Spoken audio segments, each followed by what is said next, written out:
open the floor very quickly, inshallah, in 3 minutes, 5 points, because we need to educate people by inshallah. Point number 1. When Qadiani Murabbi tried to bring any quotation of any Sufi, remember this thing, Mirza Ghulam Qadiani's belief, inshallah, I'll show you in a minute. He says this thing Allah has not given to anyone before me, number 1, and it will not be given to anyone after him. End of story. If you are trying to quote any Sufi, it's irrelevant, because Mirza says what he has, no, he says that 1300 saal mein kisi ko nahi mili. And then he named all the Kutub, Abdal, Wali. He says, Adamai says that none of them was worthy of receiving this. So how on earth the Murabbis are quoting any Sufi whatsoever? Number 1. Yeah, go on, continue, you finish. And point number 2, those people who are thankful for the gift of reasoning from Allah subhanahu wa ta'ala. Think about this. Mirza says do besite hain, 2 advents, Muhammad ibn Abdullah and Mirza Ghulam Qadiani. If anybody comes in between, Mirza's case is finished. So there must not be anybody with this thing in between Mirza and Nabi Pak Sallallahu Alaihi Wasallam. Otherwise, Mirza's case is finished. Okay. Point number 3. When they quote any Sufi, because that's all they are doing at Nanbai. This Sufi said this Sufi said this. Distractions.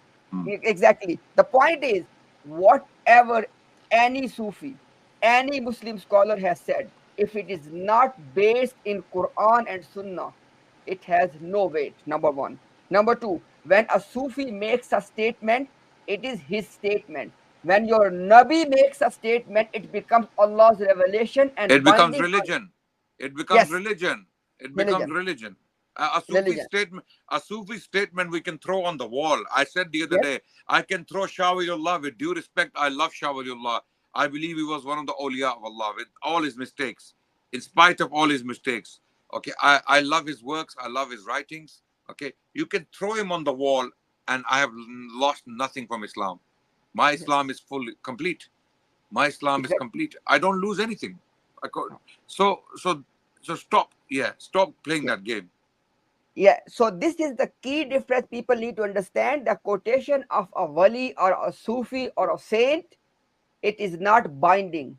But the claimant of prophethood, when he makes a claim, that becomes religion and binding on mankind. That's the difference between any Sufi and Mirza Ghulam Qadiani. And next point is, and again, this is not for anybody, anyone else. It is for those Ahmadis who are still willing to use their own reasoning. Look at this one. Adnan Bhai, if there are 2 advents, in the first advent, the prophethood of Rasulullah sallallahu alaihi wasallam is basically virtuous than all prophets, right? But when it comes to the second advent, it becomes majazi, metaphorical, ghair hakiki, istiara. Subhanallah. Because if Mirza Ghulam Qadiani was exactly having that same prophethood, how on earth it became metaphorical, ghair hakiki, majazi, istiara? And how is it takmil ishat hidayat if it's not real? If it's not real, if it's not tangible, if it's not actually real that you can sense and feel, then what takmil ishat hidayat? What are you talking about? Injecting people's minds, blowing into them, doing chuf chuf? Is that the kind of takmil hidayat? I mean, come on, anyone can claim that I'm spiritually healing you. No, takmil ishat hidayat means tangible things, right? It's not majaz, it's real, right? Mirza claimed to be real, right? Mirza claimed to be a real prophet. They start playing this Zilli and Buruzi game, but was his prophethood real, hakiki or majazi? They will say hakiki. He was a prophet in reality. There you go. Our point. That's our point. Yes. I mean, why we have to believe in something which is not real? Yes, exactly. And last point, my dear viewers, please take this clip and put it anywhere you want. La ilaha illallah Muhammadur Rasulullah. The concept of Buruz is the concept of reincarnation. Come and challenge us. Why was hiding? Come and challenges. Now, lastly, Adnan Bhai, what they are doing is, oh, look at It's Mirza a Hindu Ghulam concept. Qadiani. Ji. And Mirza भाई Mirza says the हिंदुओं में इसको अवतार कहते हैं. Okay, amazingly, they will pull out Sufi books and they will say, look, P.B.U.H is there. But you know what? The problem is Mirza is the one who called it Avatar. Mirza shot himself on the foot by making it into a Hindu concept. Okay, the Sufis might be talking about something else. Okay, they have their own world, the world of tasawwuf, And they are not binding. Yeah, who it's not for us to accept it. If it's not from the Quran, if it's not from the Prophet, we can throw it on the wall. We don't need it. We don't need it. Those people who want to do it, it's up to them. So all these terms, okay, bruise and zil, show us where is these concepts in Sharia. This is exactly what the Christians did with the Trinity. They invented a term, homoousios. Homoousios is a Greek term to describe the essence of God. So they came up with this term which is not in the Bible. And a lot of the church fathers are saying this is not even in the Bible. Why are you using this term to describe our Aqidah? Likewise, Qadianis are using terms that come from the Sufis, not from the Quran, not from the Sunnah. So Mirza himself was a misguided Sufi, as Brother Imtiaz pointed out. If anything, he was a misguided Sufi. He read books, his mind got twisted, and he thought, I can claim these things and play around, and I can be a prophet. But he failed. And now, here's the point. If any Murabbi still wants, first of all, we said that when something is said by a Sufi, it's not binding. When something is said by a prophet, that becomes religion, number one. Number two, the Sufiyas. Number two, Adnan Bhai, here's our open challenge.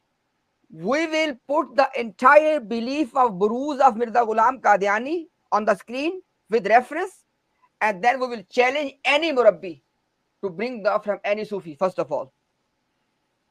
Because Adnan Bhai, not only they are playing with the Sufi terminologies, and on the top of that, they give them their own meaning. For example, Adnan Bhai, they use the word mu'jiza, but we have proven they have their own meanings of mu'jiza. Yes. They use the word nabi, but they have their own meanings of the word nabi. Yes. They use our terminologies and they give it their own meaning. And same they have done with the Sufiya as well. Because if any Sufi, Adnan Bhai, we are very simple. If any Sufi, whosoever, has ever said that he is the second coming of Nabi Muhammad sallallahu alaihi wasallam in the Buruzi form, and if you don't believe in me, you are a kafir and jahannami. This Sufi was a kafir and jahannami as well. Yes, absolutely. End of story. End of story, yeah. We don't need him. Yeah. Who is he to claim this authority on us? Yeah. He's not binding upon us because the Quran makes Allah and the Prophet as authorities. أعوذ بالله من الشيطان الرجيم. Sorry. أطيعوا الله وأطيعوا الرسول وأولي الأمر منكم يا أيها الذين آمنوا أطيعوا الله وأطيعوا الرسول وأولي الأمر منكم فإن تنازعتم في شيء فردوه إلى الله والرسول. So this is Islam. This is Islam. This is the crux of Islam. This is what's binding upon us, nothing else.